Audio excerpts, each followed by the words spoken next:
There are mistakes that happen in a single moment of carelessness.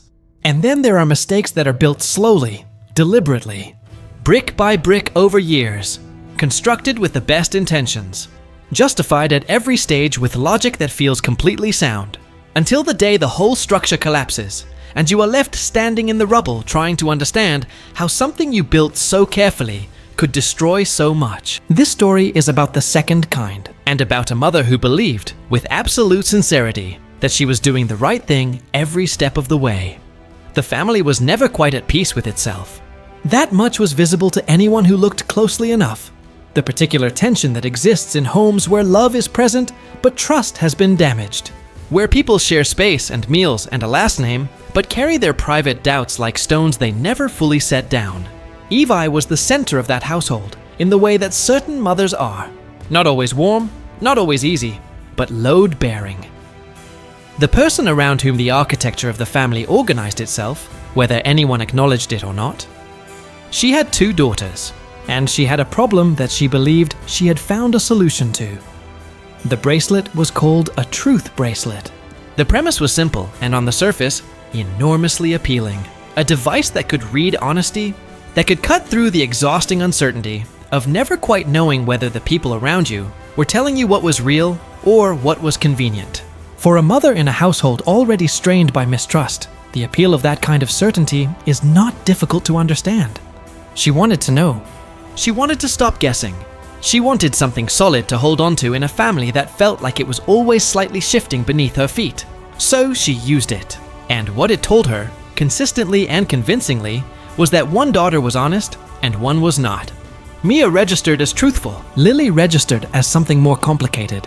And Evi, who had placed her faith in the device because placing faith in her own judgment had not always produced results she was proud of, allowed what the bracelet told her to shape everything. Her attention, her trust, her warmth. The quiet daily decisions about who received the benefit of the doubt and who did not. What she did not fully reckon with was the difference between what a device measures and what it understands. Truth is not a single clean signal. It is layered and contextual, and sometimes the most honest person in a room is the one whose honesty looks complicated from the outside, whose real feelings do not sit neatly on the surface, whose inner life does not perform legibly for instruments designed to read performance. Lily was not dishonest. She was complex. She was a person whose interior did not match the simple outputs the bracelet was built to recognize.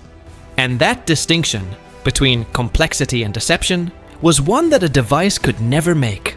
And that a mother, leaning too heavily on a tool instead of her own presence, failed to make either.